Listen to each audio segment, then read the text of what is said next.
రాజులకు రాజును ప్రభువులకు ప్రభువునైన యేసయ్య మన రాజు, మన దేవుడు, మన తండ్రి, మనం అన్నిటికంటే ఎక్కువగా ప్రేమిస్తున్న యేసయ్య పేరిట మీ అందరికీ వందనాలు తెలియజేసుకుంటున్నాను. విచ్చేసిన దైవజనులను సత్కరించాలని నిర్ణయించుకున్నారు.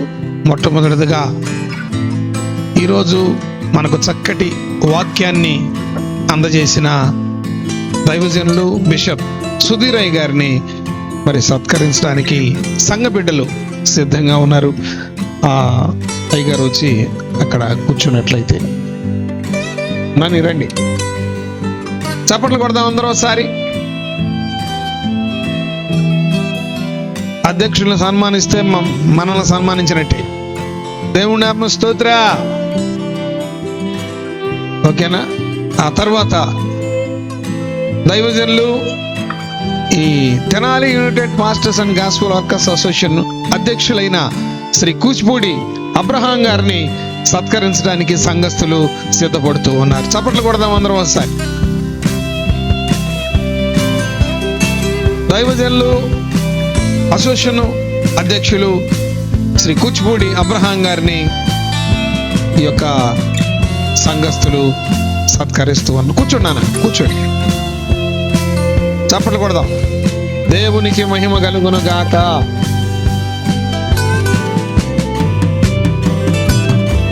ఓకేనా?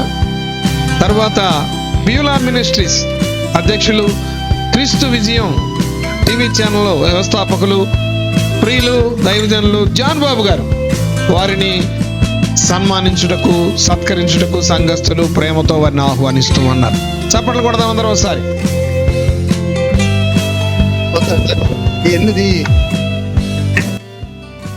క్రీస్తు విజయం ఆ ఛానల్ ద్వారా అనేక మందికి తెలియనటువంటి రహస్యమైనటువంటి గూఢ విషయాలను తెలియచేస్తూ క్రైస్తవులందరినీ కూడా మరి చైతన్యపరుస్తూ ముందుకు తీసుకుపోతున్నటువంటి ఆ జాన్ బాబన్న వారిని గౌరవించడం అనేటువంటిది అది ఎలిజిబుల్ ఫర్ హానరింగ్.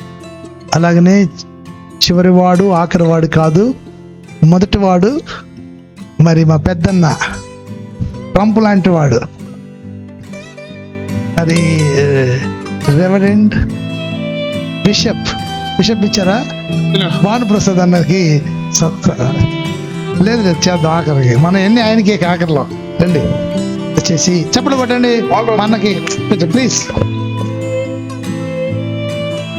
3 మండలాల మంత్రి గారు.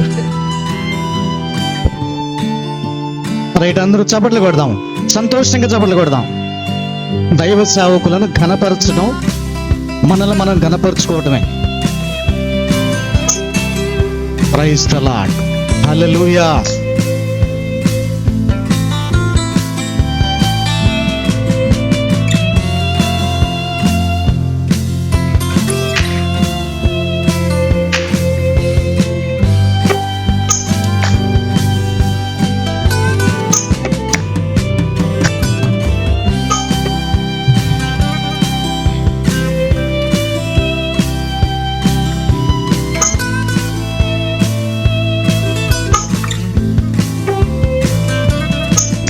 అందరూ చప్పట్లు కొడదాం ప్రభు నామానికి మహిమకరంగా. హల్లెలూయా, స్తోత్రం.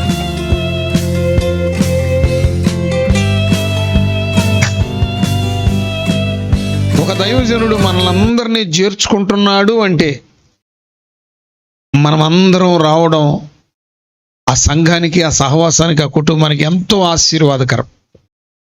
ఇంతమంది అభిషిక్తులు, ఇంతమంది దేవుని ద్వారా పంపబడిన దైవజనులు ఈ సంఘానికి రావడం, ఈ ప్రాంతానికి రావడం, ఈ కుటుంబానికి రావడం బహు ఆశీర్వాదకరం.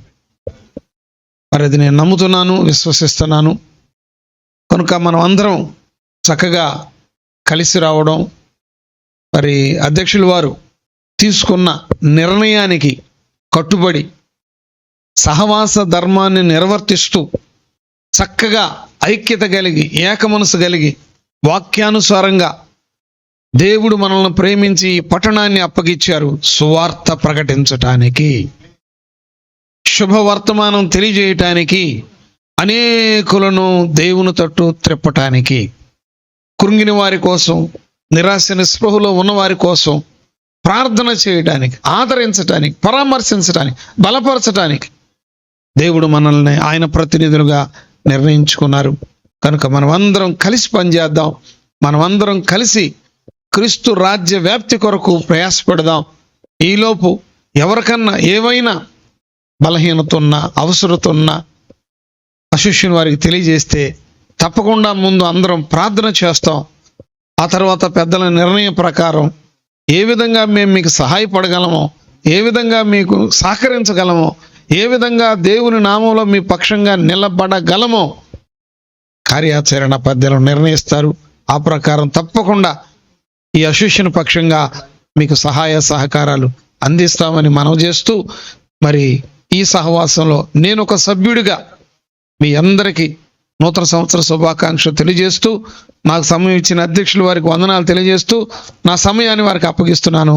దేవుడు మనలను ఆయన బలమైన హస్తాలలో ఘనమైన సాధనాలుగా వాడుకొనును గాక. God bless. హల్లెలూయా, హల్లెలూయా. దేవుని నామానికి మహిమ కలుగును గాక.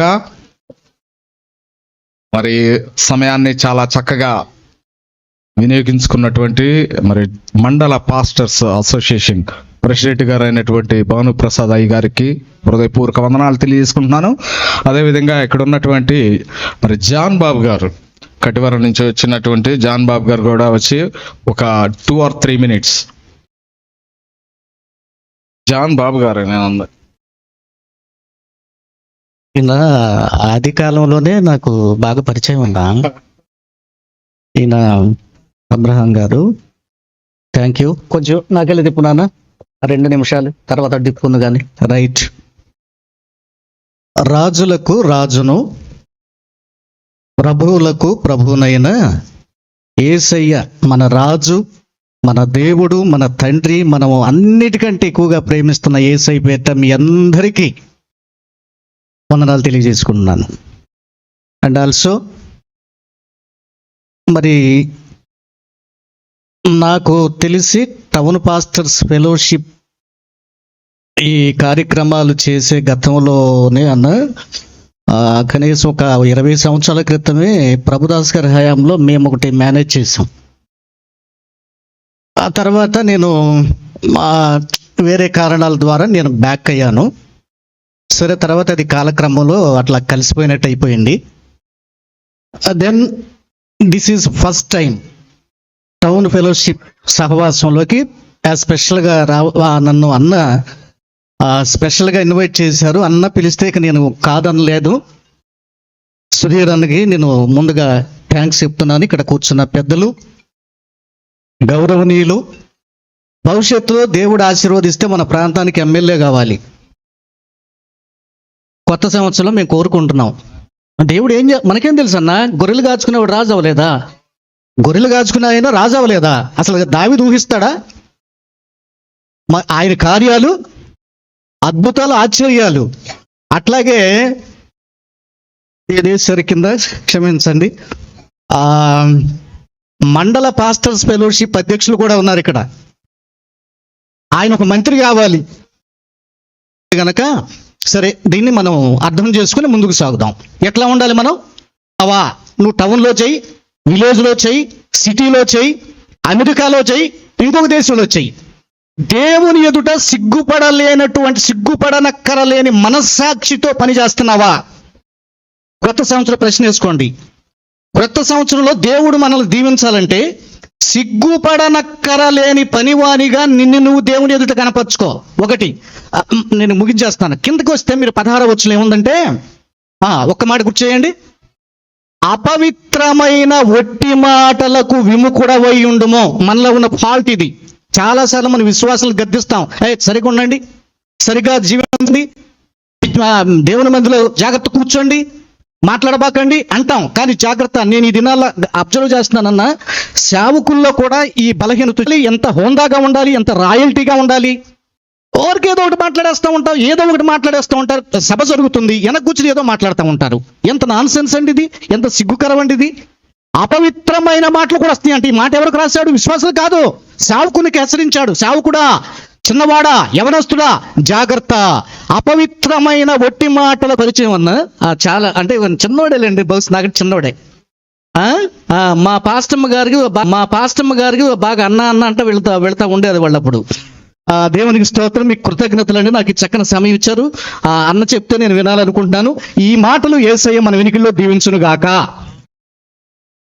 పరిశుద్ధుడా, జీవాధిపతి, మీకు స్తోత్రాలు, వందనాలు చెల్లిస్తున్నావు నాయన. మా ముందున్న సమయాన్ని దైవజనులకు అప్పగిస్తున్నాం. ఈ దైవదాసును కూడా బలంగా వాడుకొని ఈ కార్యక్రమాల ద్వారా మహిమా ఘనతలు మీరే తెచ్చుకోనమని యేసుక్రీస్తులు అడుగుచున్నాను తండ్రి, ఆమేన్. Thank you to all.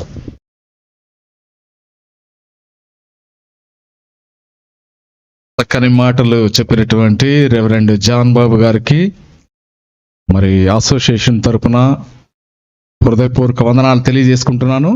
నీకై బ్రతకాలని యేసయ్యా, సేవలోనే నా తుది శ్వాసను విడవాలి యేసయ్యా. నీకై బ్రతకాలని యేసయ్యా, నీవే నా ఆశయా, నీవే నా శ్వాసయ్యా, నీవే నా సర్వము యేసయ్యా, నీవే నా ప్రాణము యేసయ్యా, నీవే నా ఆశయా, నీవే నా శ్వాసయ్యా, నీవే నా సర్వము యేసయ్యా, నీవే నా ప్రాణము యేసయ్యా. నా తుది శ్వాసను విడవాలని యేసయ్యా, నీకై బ్రతకాలని ఆశయా. సింహాల బాణములు నన్నటగించిన అందురైనా, సింహాల బాణములు నన్నటగించిన నా మట్టుకైతే బ్రతుకొట శ్రేష్ఠే, చావైతే అది నాకెంతో మేలే. నా మట్టుకైతే బ్రతుకొట క్రీస్తే, చావైతే అది నాకెంతో మేలు. शटक में शेवले अबना गोवले दानियेलु वले सया, नीकै ब्रतकालने आशया. शटक में शेवले अबना गोवले दानियेलु वले सया, నీకై బ్రతకాలని ఆశయా. ఈ సేవలోనే నా తుది శ్వాసను విడవాలని యేసయ్యా, నీకై బ్రతకాలని ఆశయా.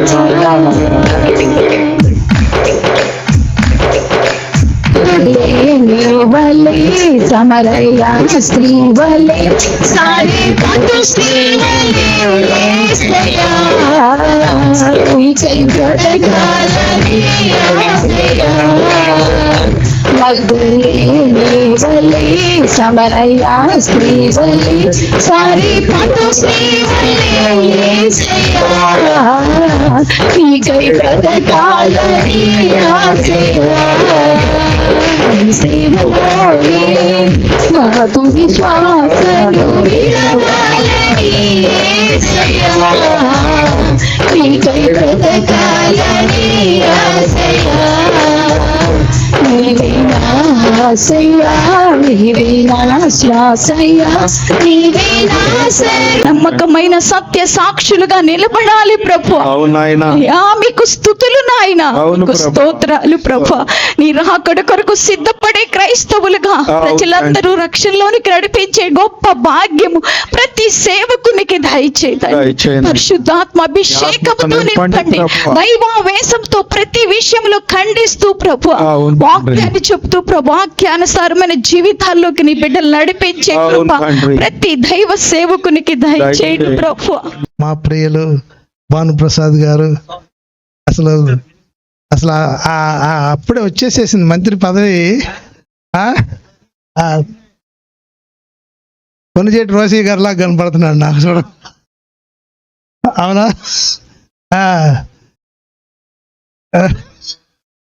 పెన్షన్లు, రేషన్ కార్డులా.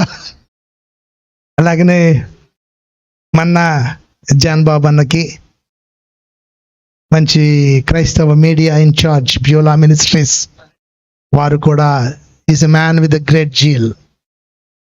అలాగనే దైవజనులు పెద్దలు ఎబినేజర్ గారికి, ఎబ్బేజ్ గారికి, ఎబ్బేజ్ అన్నా కూడా ఎబినేజరేలే ఇంగ్లీష్లో.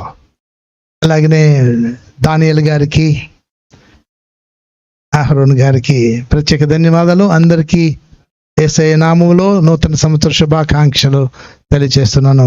దేవుడు మీ అందరిని దీవించును గాక.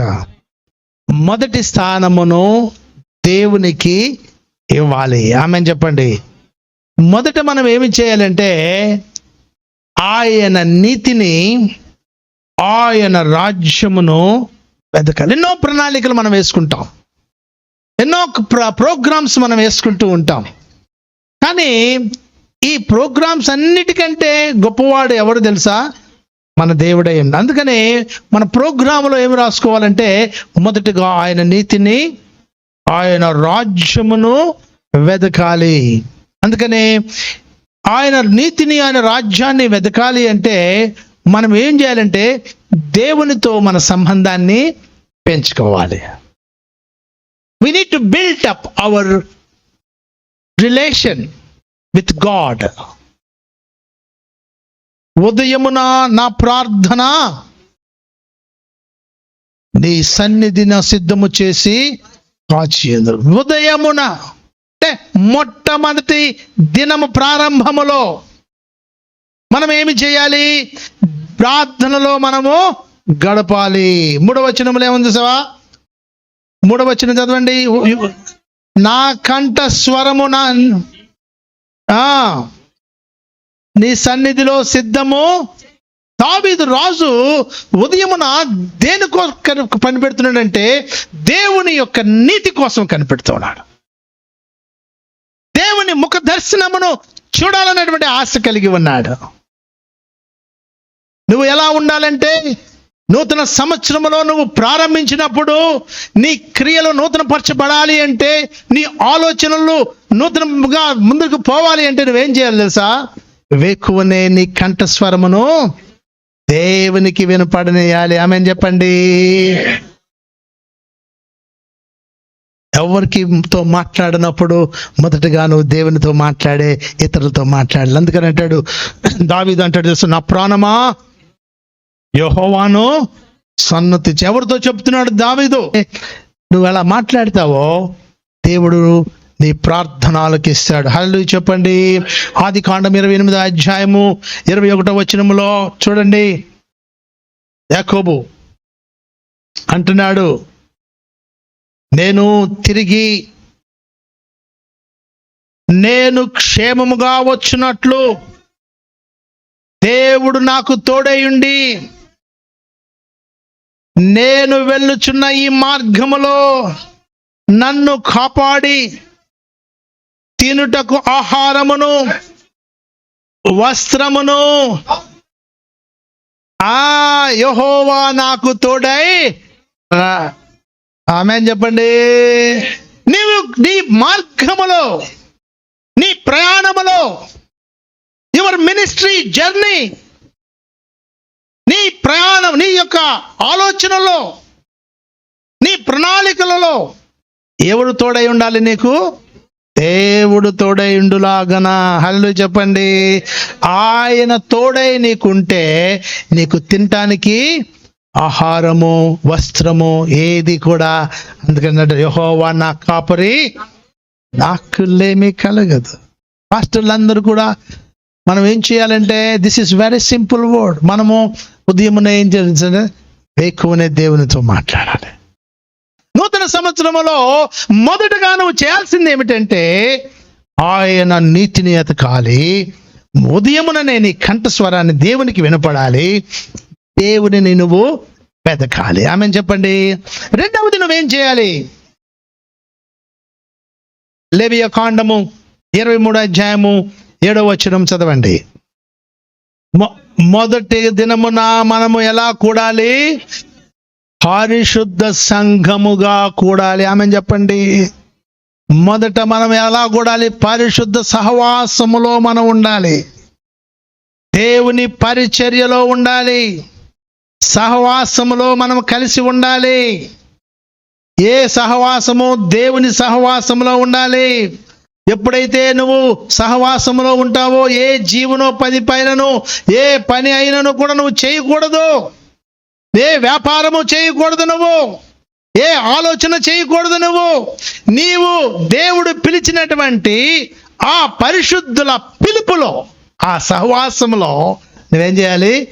కూడుకోవాలి. ఆమెను చెప్పండి. ఎప్పుడైతే నువ్వు అలా చేస్తావో, పరిశుద్ధముగా నువ్వు కూడుకుంటావో, దేవుడు నిన్ను జ్ఞాపకం చేసుకుంటాడు. ఆయన ఆ సహవాసములోనే ఆయన నిన్ను కనుగొంటాడు, నిన్ను కలుస్తాడు. ఆయన హెబ్రీయులకు రాసిన పత్రిక 11వ అధ్యాయము 24వ వచనంలో మనం చూస్తే, అపోస్తలుడైన పౌలు హెబ్రీ సంఘానికి రాస్తూ ఉంటాడు. కొందరు మారుకొనుచున్నట్లుగా, అది మీరందరూ నన్ను రాంగ్ ట్రాక్ పట్టించారు ఇక్కడ. కొందరు సమాజములో కూడుకొన మానక ఒకరినొకరు హెచ్చరించుచు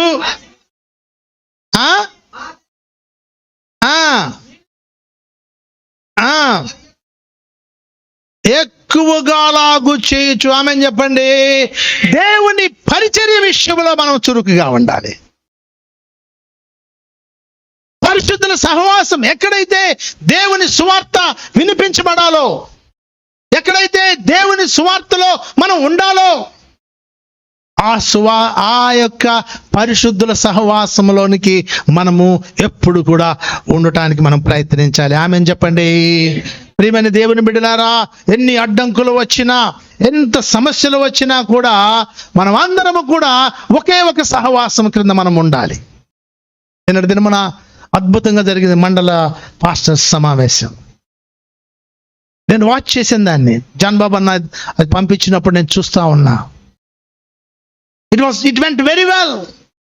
ఆ సహవాసములో అందరూ అక్కడ కూడుకోవడం అనేటువంటిది అదేమిటి తెలుసా? దేవుని యొక్క హృదయ స్పందనను మీరేం టచ్ చేసినట్టే. దైవజనులు ఎక్కడైతే ఉన్నారో ఒక స్తంభం లాగా నువ్వు దాన్ని నిలబెట్టేటువంటి వ్యక్తిగా నువ్వు నిలబడాలి. ఆమెను చెప్పండి. అదే నీ సహవాసం. ఆమెను చెప్పండి. మందిరము నిలబెట్టాలి. మొదటి నెలలో మొదటి దినమున ప్రత్యక్షపు గుడారపు మందిరాన్ని నువ్వు నిలబెట్టాలి. మన దేహమే మన ఆలయం. ఎవడైతే దేవుని ఆలయాన్ని పాడు చేస్తాడో, దేవుడు వాడిని పాడు చేస్తాడు.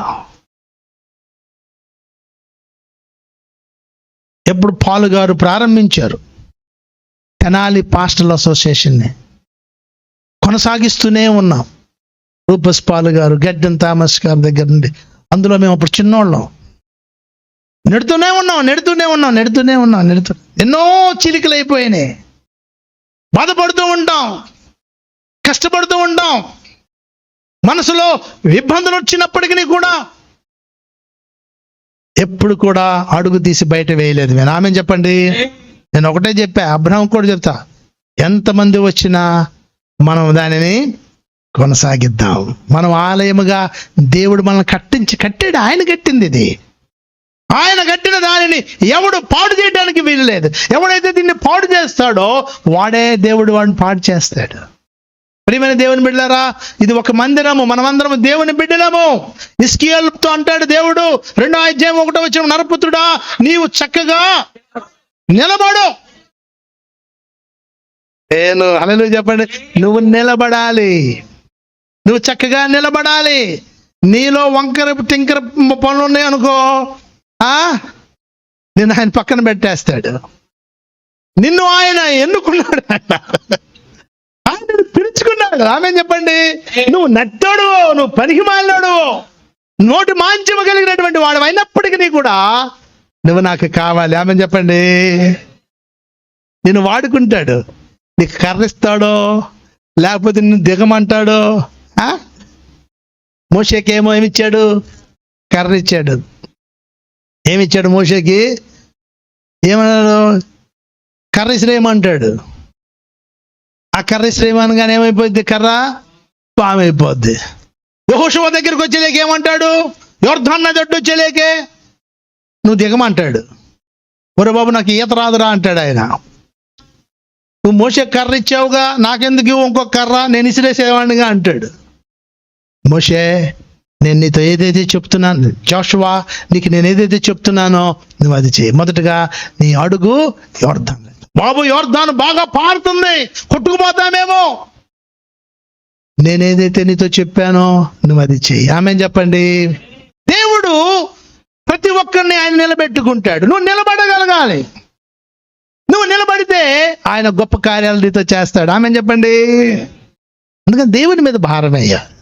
ప్రియమైన దేవుని బిడ్డలారా, ఏమంటున్నాడు చూసావా? నువ్వు క్రీస్తు ఇచ్చినటువంటి స్థానాన్ని మనము కాపాడుకోవాలి. ఇది నీ వ్యక్తిగత జీవితానికి సాదృశ్యం. ఇది మొదటిది ఏమిటి తెలుసా? మొట్టమొదట నేను చెప్పినటువంటి వాక్యము దేనికి సాదృశ్యం అంటే దేవునికి నీకు సంబంధించినటువంటిది. ఇది నీ వ్యక్తిగత జీవితానికి సాదృశ్యం. మూడవది, నువ్వేం చేయాలి తెలుసా? ఇతరులను తీర్పు తీర్చకూడదు. చదవండి మత్తయి సువార్త 7వ అధ్యాయము 5వ వచనములో ఏమంటాడు? మొట్టమొదటిగా నువ్వేం చేయాలి? నూత్రములోనికి అడుగు పెట్టిన తర్వాత నువ్వేమి చూసారా? అప్పుడు నీ సహోదరులు నలుసును చూస్తావు. వీడికి ఉదయం లెగవగానే వీడి ఇతరుల మీద పడతా ఉంటాడు. ఉదయం లేగానే వాడి మీద పడతా ఉంటాడు. ఆ పాస్టర్కి వెళ్ళి చూస్తా ఉంటాడు. నువ్వెవరిని చూడాలి? దేవునిని చూడాలి. ఆమె చెప్పండి. 7వ అధ్యాయం 1వ వచనం చదవండి అమ్మా. మీరు తీర్పు తీర్చకుడి, అప్పుడు మిమ్మను గూర్చి తీర్పు తీర్చము. మనం ఎవరు తీర్పు తీర్చడానికి? తీర్పు తీర్చు మానవుడా, నువ్వెందుకు తంతున్నారంటే పెట్టి పిచ్చి పిచ్చి మాట్లాడుతూ ఉంటాడు. స్వార్థలో సత్యం ఉన్నది. Gospel has the power. దేవుని స్వార్థే అది వారి హృదయాలలో కార్యం జరిగిస్తుంది. నీ యొక్క సువార్తను, బైబిల్ నువ్వు ఎక్కువ చదవాలి. ఎప్పుడైతే దేవుని వాక్యం రసారుగా నువ్వు ఎప్పుడు కూడా నడవు. ఒకవేళ మనం ఇతరుల వైపు తీర్పు తీర్చుటకు మనం చూస్తుంటే మనకి 4 వేళ్ళు నీ వైపు చూస్తుంటే, నీ వైపు first you need to rectify. నీకు నీ దేవునికి మధ్యలో ఏ ప్రతిష్ఠిత ఉన్నది? దాని గురించి వస్త్రం కాదు. ఇక్కడ దేవుడు నిన్ను ప్రత్యేకంగా యాజకుడుగా నేను నిర్మించాడు. హల్లు చెప్పండి. ఈ వస్త్రము నిన్ను ఎందుకు ప్రత్యేకంగా పెట్టాడంటే అందరిలాగా నువ్వు ఉండకూడదని. నీ అలంకరణ మారాలి, నీ మాటలు మారాలి, నీ నడవడికి మారాలి, నీ విధానం మారాలి. ఈరోజు నువ్వు ప్రతిష్ఠితగా మాట్లాడి నువ్వు పూజలు చేస్తే ఎట్లా, పాలు పోస్తే ఎట్లా, ఇంకో చోటకి వెళ్ళి ఇంకోటి ఇది చేస్తే ఎట్లా? ఇవన్నీ దేవుడు నిన్ను చూస్తాడు, నీ మాటలు కాదు. ఎలా ఉంటుంది? మనము క్రైస్తవులుగా పిలువబడినటువంటి వారు, వీఆర్ ద మోడల్ ఎగ్జాంపుల్. మనం మాదిరికరముగా ఉండాలి. ఆమె చెప్పండి. ప్రతి మంది నిన్ను చూస్తూ ఉంటారు, నువ్వు వెళ్తున్నప్పుడు నిన్ను గమనిస్తూ ఉంటాడు. నీ ఇంటి ముందు వచ్చి చూపవచ్చున్నటువంటి వాడు భక్తి కలిగిన దైవజనుడు నేను ఆహ్వానించాలి, నేను ఇంటిలోనికి చేర్చుకోవాలి. ఎలా ఉండాలి తెలుసా? ఏదో ప్రసంగమేమో ప్రజలకిను గంప కింద గోడి నాకు అనకూడదంట. It's not right. ఈ వాక్యము చెబుతూ ఉన్నప్పుడు ఆ వాక్యం ఎలా ఉండాలంటే, ఆ వాక్యం ఇది నాకు కూడా. ఈ వాక్యాన్ని ప్రియమైన దేవుని బిడ్డలారా, మత్తయి సువార్త 7వ అధ్యాయం 5వ వచనములో ఏమంటున్నాడు సార్? ఇక్కడ ఏమంటున్నాడు తెలుసా? వేషధారి అన్న మాట వాడాడు. ఏమంటున్నాడు? వేషధారి. నువ్వు వేషాలు వేయొద్దు ఇక్కడ. నీ వేషాలన్నీ నాకు తెలుసు. మొదటగా నీ కంటిలో ఉన్నటువంటి దూరాన్ని తీసేసుకో. నువ్వు ప్రార్థన బాగా చేస్తున్నావు, ఇట్స్ గుడ్. నీ ప్రార్థన నేను ఆలోకిస్తున్నా. నీ కంఠస్వరం నాకు వినబడుతుంది, కానీ నా యొక్క సన్నిధికి అది చేరట్లేదు.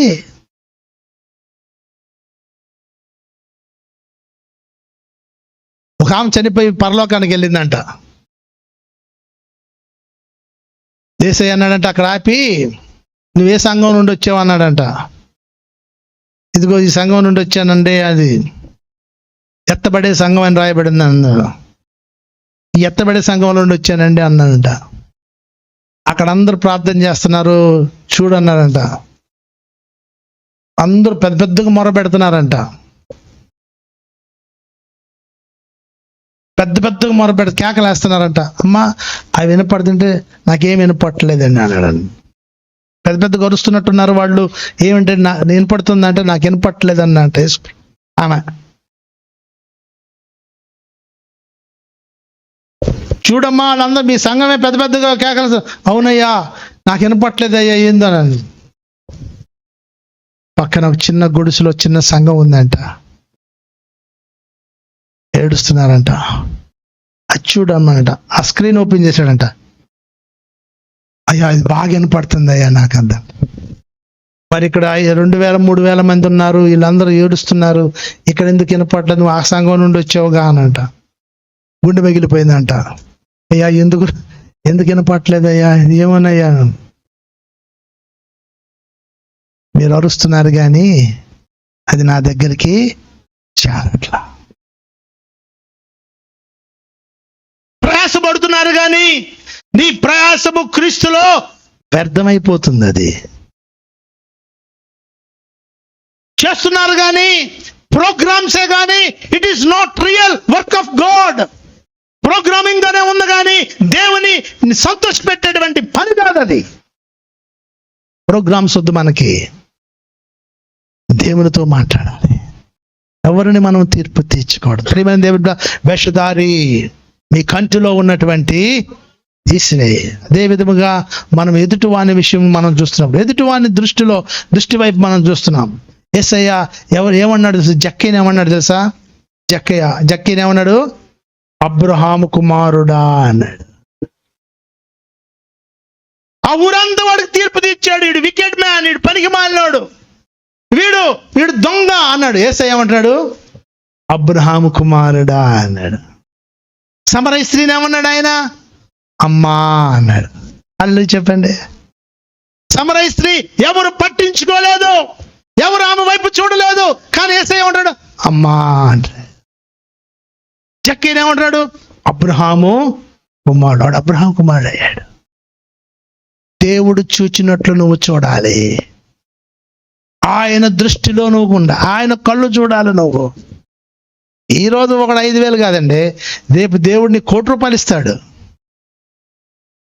10,000 ఇస్తాడు దేవుడు నీకు. ₹1,00,000 ఇచ్చాడు, ₹1,00,000 ఇస్తాడు. బొమ్మ పెడతావా? కాదు. మనము దేవుని బిడ్డలం. హల్లెలూయా చెప్పండి. అందరి కోసం మనం ప్రార్థన చేయాలి. హల్లెలూయా చెప్పండి. నిన్ను ఒక ప్రత్యేకమైన స్థానంలో దేవుడు నిలబెట్టాడు. మొదటగా ఈ సంవత్సరంలో నువ్వేం చేయాలి? మొదట ఆయన నీతిని, ఆయన రాజ్యాన్ని నువ్వు వెతుకో. రెండవది ఏం చేయాలి? పరిశుద్ధ సహవాసములో నువ్వు ఉండాలి. మూడవది ఎలా ఉండాలి? నువ్వు తీర్పు తీర్చే వ్యక్తిగా ఉండకూడదు. మొదటిది. నాలుగోది ప్రియమైన దేవుడు ఇతరులకు సంబంధించి. ఇది మూడవది ఏమిటంటే మూడవది ఇతరులకు సంబంధించింది. 4వది నేను తొందరగా ముగిచ్చేస్తాను, టైం లేదు. దినవృత్తాంతాలు, మొదటి దినవృత్తాంతాలు 11వ అధ్యాయం 6వ వచనంలో మొదటిగా నువ్వేం చేయాలి తెలుసా? ఏం చేయాలి తెలుసా? మొదటిగా శత్రువుని మనం ఎదిరించాలి. ఆమేన్ చెప్పండి.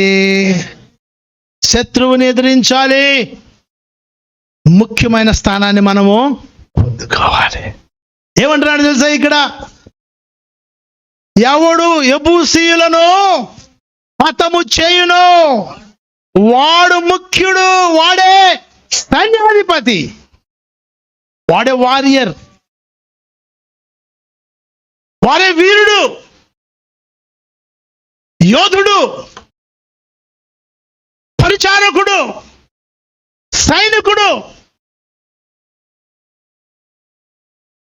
వాడే కాపరి. సింహం వచ్చింది, పొట్టవతలేశాడు. ఎలుగుబంటి వచ్చింది, పొట్టవతలేశాడు. గొల్యాతు వచ్చింది, పొట్టవతలేశాడు. మొదట యెబూసీయులను ఎవడైతే, వాడు ఎక్కడుంటాడు తెలుసా? వాడు ఎక్కడ నివాసం చేస్తాడు తెలుసా? నువ్వు ఉన్న స్థలంలో వాడు ఉన్నాడు. వాడు అక్కడ ఉండకూడదు. వాడు నువ్వు పారదోలాలి. ఎప్పుడైతే ఈ స్వతంత్రుడుగా నువ్వు ఉండాలి అంటే, శత్రువు సాతాను సైన్యము ఎప్పుడైతే అక్కడ ఉంటుందో, నువ్వు రక్షింపబడి మాడినప్పుడు నువ్వేం చేయాలి తెలుసా? స్థలాలను బట్టి, పరిస్థితులను బట్టి, మన పాత్ర మన పనితీరుని బట్టి మనం మార్చబడకూడదు. ప్రతి స్థలమందు దేవుని నామం మహిమ తెచ్చే పాత్రగా మనం వాడబడాలి. ప్రతి నామం, ప్రతిసారి, ఏ పరిస్థితుల్లో కూడా, ఏ సమయంలో కూడా ప్రియమైన దేవుని బిడ్డలారా, మనము స్వతంత్రులుగా ఉండటానికి సాతాను మనలో ఉన్నంత వరకు మనం స్వతంత్రులుగా చేయడది. నిన్ను ఎప్పుడు ఆటంకపరుస్తూ ఉంటాడు. నీ బలహీనత నిన్ను ఎప్పుడు ఆటంకపరుస్తూ ఉంటుంది. నిన్ను పైకి రానిది అది. అందుకనే దేవునికి ఏది ఇష్టమో అది చేయాలి. దేవుడికి ఏది చేస్తే ఆయన మెచ్చుకుంటాడో అది చేయాలి. ప్రియమైన దేవుని బట్టి సంఖ్యాకాండంలో చూడండి, 33వ అధ్యాయము 55, 56 చదవండి అమ్మా, తొందరగా చదవండి. మీరు వారిలో ఎవరిని ఉండనిచ్చును,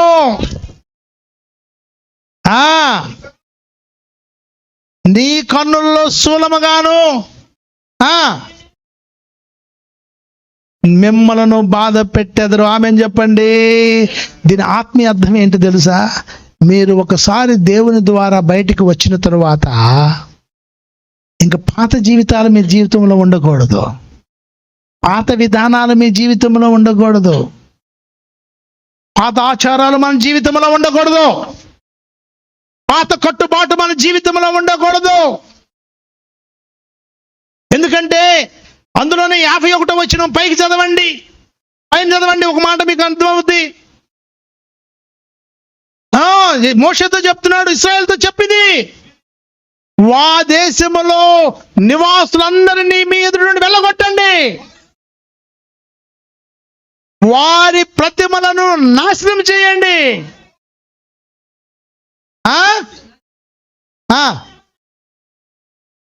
వారి ఉన్నత స్థలములన్నిటినీ పాడు చేయండి. ఆమేన్ చెప్పండి. చాలా మంది క్రైస్తవులలో సంపూర్ణమైనటువంటి భక్తి లేదు ఈ రోజుల్లో. ఇంకా ఆచార అలవాట్లలోనే వాళ్ళు ఉన్నారు. చిన్న వాటిలో కాంప్రమైజ్ అయిపోతూ ఉంటారు. దేవుడు నిన్ను ప్రత్యేకముగా ఏర్పాటు చేసుకున్నాడు. పరిశుద్ధ సహవాసాన్ని దేవుడు నీకు ఇచ్చాడు, నిన్ను నిలబెట్టుకున్నాడు. దేవుడు ఎక్కడో నుండి వచ్చి ద్రాక్ష తోటలో నిన్ను నాటుకొని శాఖోపశాఖలుగా విస్తరింప చేయాలని ఆయన నామములో నువ్వు దీవించబడుతూ ఉన్నావు. ఆయన నామములో నీకు ఒక పేరు వచ్చింది, ఘనత వచ్చింది. కానీ ఉబేసీయులు ఎవరు? శత్రువు నీ హృదయంలో ఉండకూడదు, నీ ఆలోచనలో ఉండకూడదు, నీ సంఘములో ఉండకూడదు, నీ థాట్స్లో ఉండకూడదు. కాంప్రమైజింగ్ స్పిరిట్ అది. ఏముందిలే, అదేముందిలే, ఇదేముందిలే, వాడు చూస్తాడా పెడతాడా, ఇదేసి దేవుడు తెలియకుండా ముసుకేసి కొట్టేసి రాబో తర్వాత చెప్పుకుందాంలే. ఈ కాదు, రాజీ పడకూడదు. నేను తప్ప వేరే దేవుడు నీకు, ఆమేన్, నేనే, నేను చెప్పింది నువ్వు చేయి. ఏం చేయాలి? మీరు యోర్దాను నది కానాను దేశం చేరిన తర్వాత వారి యొక్క ప్రతి దానిని నాశనం చేసి తీసివేసే. 55వ వచనం చదవమ్మా. అయితే మీరు వెళ్ళగొట్టని ఎడల ఎవరినైతే నువ్వు ఉండనిస్తావో వారే నీకు రేపు శత్రువులైపోతారు, సోలముగా ఉంటారు. వారికి చేసినదే నేను నీకు చేస్తానంటున్నాడు. వాడిని ఎలా ఇబ్బంది పెడతానో ఆ ఇబ్బందులు గురవుతావు రేపు. దేవుని సేవకి అసలు ఎందుకు మనం పిలువబడ్డాం? దేనికి? సేవ చేయకపోతే మనం ఏం చేయాలి తెలుసా? చక్కగా ఏదైనా చిన్న ఉద్యోగం చూసుకొని హ్యాపీగా బ్రతకటం మంచిది. దేవుడిని పిలుచుకున్నప్పుడు దేవుని నామాన్ని నువ్వేం చేయాలి తెలుసా? నీ ద్వారా ఏమవ్వాలి? అపోస్తలుడైన పౌలుతో అంటారు సంఘం, నువ్వు వెళ్ళొద్దు, రోమ్ వెళ్ళొద్దు, ఆ ప్రాంతానికి వెళ్ళొద్దు, నువ్వు వెళ్ళొద్దు. నువ్వు వెళితే నిన్ను అక్కడ చంపేస్తారు, నిన్ను అక్కడ పట్టుకొని చెరసాల్లో వేస్తారు. ఎందుకు నువ్వు ఆ ప్రాంతానికి నువ్వు వెళ్తావు? ఎందుకు నువ్వు ఆ ప్రదేశానికి వెళ్తావు? అప్పుడు అంటాడు, మీరు చెప్పింది నిజమే, మీరు చెప్పింది నిజమే. నేను వెళితే నన్ను అరెస్ట్ చేస్తారు, అక్కడ పట్టుకొని చెరసాల్లో వేస్తారు. అయినప్పటికీ క్రీస్తు ప్రేమ నన్ను బలవంతం చేస్తుంది. చప్పలు కొడితే మహిమపరచండి. క్రీస్తు ప్రేమ నీ జీవితంలో ఉన్నప్పుడు, క్రీస్తుకి నువ్వు అంకితం అయిపోయినప్పుడు, పనికి మాలినటువంటి జీవితంలో ఉన్నటువంటి నిన్ను ఆయన జ్ఞాపకం చేసుకున్నప్పుడు, మొదటిగా ఆయన నీతిని ఎతకాలమన్నాడు, ప్రసిద్ధ సహవాసముగా ఉండవన్నాడు, తీర్పు తీయొద్దన్నాడు, ఏమన్నాడు? శత్రువుని జయించమన్నాడు, నువ్వు వెనుకకు నువ్వు చూడవద్దు అన్నాడు, వెళ్ళకూడదు అలాంటివి, విగ్రహారాధన చేయకూడదు, నువ్వు ప్రతిమలన్నిటిని కూడా నాశనం చేయరు, ఏది ఉండకూడదు, ఏ ఆలోచన కూడా ఉండకూడదు. మొదటిగా శత్రువుని ఎదిరించాలి, దాన్ని లయం చేయాలి, దేవుని కోసము శూరకార్యాలు నువ్వు జరిగించాలి. నీ శత్రువులను దొక్కువాడు దేవుడు కోసం చేస్తున్నావా? ప్రియమైన దేవుని బిడ్డలారా, 56వ వచనంలో ఒకసారి చదవండి. నేను వారికి చేయ తలంచినట్లు మీకు చేసేదను, వాడిని ఎట్లా చండ్రకోలతో కొడతానో అట్ట మిమ్మల్ని కొడతా, వాడిని తీసుకోకపోతే. ఎప్పుడు నాకు తెలియదు అంటాం. దేవుడు ఆ టయానికి ఏదో ప్రోగ్రాం పెడతాడు, ప్రార్థన చేయడానికి కూడా ఆ అవకాశం ఇవ్వడు. ప్రియమైన దేవుని బిడ్డలారా, మనము దేవుని బిడ్డలం. పాలస్తీనా దేశాన్ని ఇశ్రాయేలు ప్రజలు స్వతంత్రించుకున్న తర్వాత వారు ఏమి చేశారు తెలుసా? వారి దేశంలో నుండి శత్రువులను తెలుసా?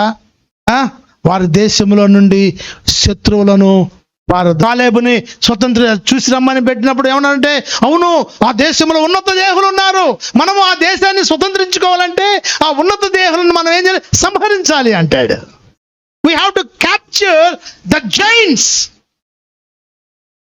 మన జీవితంలో ఉన్నత దేహం ఏది ఉన్నాయి దాన్ని తీసివేయాలి. ఇంకా గొప్ప పరిచర్య చేస్తాం, 100 సంఘాలు కడతాం మనం. ఆలోచన ఏంటి తెలుసా? చనిపోయే లోపల 100 సంఘాలు కట్టాలని. ఆమె చెప్పండి. ఇప్పటికీ కట్టేసా చాలా వరకు.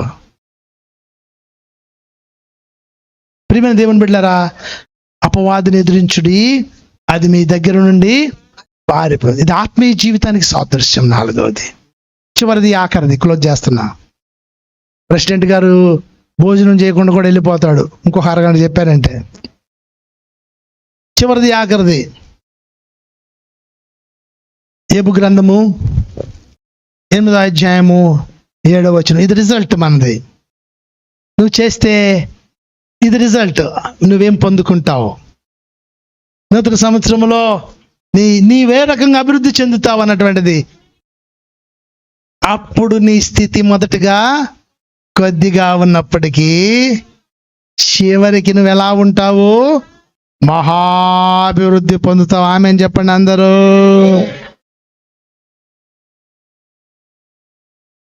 ప్రియమైన దేవుని బిడ్డలారా, యోబు గ్రంథం 8వ అధ్యాయం 7వ వచనములో నీ స్థితి నువ్వు కొద్దిగా ఉన్నప్పుడు నీతిమంతుల సంపద అది. నీవు దేవుని దృష్టికి పవిత్రుడు అయి ఉంటావు. 6వ వచనం చదవండి. 6వ వచనం చదవండి. నీవు ఎలా శ్రద్ధ కలిగి నీ నీతికి తగినట్లుగా నీ నివాస స్థలమును ఆయన వర్ధిల్లింప చేయను. ఆమేన్ చెప్పండి అందరూ. మొదట నేను చెప్పింది ఏమిటి? మొదట ఆయన నీతిని నీ నీతికి తగినట్లుగా నీ నివాస స్థలమును, ఎక్కడ వచ్చింది నీకు result? This the word of God. ప్రియమైన దేవుని బిడ్డలారా, నీ నివాస స్థలములో వర్ధిల్లింప చేయాలంటే నువ్వు బయటికి లోపలికి వస్తూ ఉన్నప్పుడు దేవుని కాపుదల నీ జీవితంలో ఉండాలి అంటే మొదటగా నువ్వేమి చేయాలి తెలుసా? యోబు ఎన్ని శ్రమలు పొందుకున్నాడు. అందులోనే శ్రమ లేనిదే ప్రతిఫలము ఉండదు. కష్టపడాలి. కన్నీరు లేనిదే ఆనందముగా పంట నువ్వు కోయలేవు. కష్టపడాలి, ఇబ్బంది పడాలి. యోబు జీవితంలో, యేసేపు జీవితంలో, ఎస్తేరు జీవితంలో, ఎస్తేరు ఎలాంటి పరిస్థితుల్లో ఉన్నదో తెలుసా? యేసేపు స్థితి మొదట చాలా కొద్దిగా ఉంది, శ్రమలు అనుభవించాడు. తుదకి ఏమయ్యాడు తెలుసా? ఐగుప్తు దేశానికే పరిపాలకుడయ్యాడు, రాజు అయ్యాడు. Is the king of Egypt. దేవుడు నిన్ను మెగాస్టార్ చేశాడు ఆయన. అలాగనే ఎస్తేరు అనాథ, తల్లిదండ్రులు లేరు. ఎక్కడ కూర్చుంది ఇప్పుడు? రాణి స్థానంలో కూర్చుంది. ఎలా ఉంది మొదట తన స్థితి? దీన స్థితి. ఈరోజు నేను ఎక్కడున్నాను? ఒకప్పుడు అనాథ శరణాలయంలో పెరిగినవాడు నేను, పేదవాడిని, ఊరి గుడిసెలో పుట్టినటువంటి వాడని నేను. ఎక్కడ పెరిగాను? అనాథ శరణాలయంలో పెరిగినటువంటి వాడను. దేవుడు ఏం చేశాడు? ఆయన పట్టుకున్నాం, మహాభివృద్ధి చేశాడు. చప్పలు కూడా దేవుని మహిమపరచండి. ప్రియమైన దేవుడు, నూతన సంవత్సరంలో మనం ఏం చేయాలంటే, మనము దేవునికి మనమేమిటో మనము చేయాలి. మొదటిగా ఆయనని వేకువనే నీ స్వరం ఆయన కింద పడాయండి. రెండవది, పరిశుద్ధ సహవాసంలో మనం ఎప్పుడు కూడా ఉండాలి. దేవుని సహవాసంలోనే మనం ఉండాలి. వేరే ఆలోచనలో మనం ఉండకూడదు. మనం ఇతరులను తీర్పు తీర్చే వ్యక్తులుగా మనం ఉండకూడదు. నాలుగవది, శత్రువులను పారదోలాలి. నిన్ను ఏది ఏలకూడదు. చివరిగా దేవుని ఆశీర్వాదాలు. యోబు జీవితం ఎంత భయంకరమైన జీవితం. యోబు సినిమా చూశాను నేను యూకేలో. అడు మధ్యాహ్నం భోజనం పెట్టి సాయంత్రం పూట సుధీర్ చూడమన్నారు. ఇంగ్లీష్ పిల్లలు డోర్ తీసింది, వాడొచ్చి డోర్ తీశాడు. డోర్ దిగానే చీకట్లో నుండి కనపడుతున్నాడు. ఇట్లా వణుకుతున్నాడు. వాడు అన్నం కాలుతో కొట్టేసి డోర్ వేశాడు. స్మెల్ అంత భయంకర. కానీ దేవుని వదిలిపెట్టాడా? వదిలిపెట్టలా. భయంకరమైన పరిస్థితుల్లో, ఇబ్బందుల్లో, ఇరుకుల్లో దేవుని స్నేహితులు, భార్య, బిడ్డలు, ఆపద, ఆస్తి అంత పోయినప్పటికీ కూడా యేసయ్యను పట్టుకున్నాడు. ఆమేన్ చెప్పండి. హల్లెలూయా. ఈ నూతన సంవత్సరములో నేను ఈ విధముగా నా విశ్వాస జీవితాన్ని ప్రారంభిస్తాను. మొదట ఆయన నీతిని, ఆయన రాజ్యమును నేను వెతికే బిడ్డగా ఉంటాను. మొదటి దినమున పరిశుద్ధ సహవాసములోనే సంఘముగా నేను ఉంటాను. మూడవది, నా కంటిలోని నలుసును తీసుకోకుండా ఇతరుల కంటిలో తోలాలను నేను తీయను. నేను ఎవరికి తీర్పు తీర్చును. నా శత్రువును జయించే శక్తి దేవుడు నాకిచ్చును. నేను శత్రువును జయిస్తాను. దేవుని కొరకు శూరకార్యములు జరిగిస్తాను. దేవుడు నా సేవ, నా స్థితి కొద్దిగా ఉన్న ఆయనలో మహావృద్ధిగా నేను అభివృద్ధి చెందుతాను, ఆశీర్వదించబడతాను. అట్టి కృప దేవుడు నాకు అనుగ్రహించునుగాక. ఆమేన్. God bless you. Thank you very much.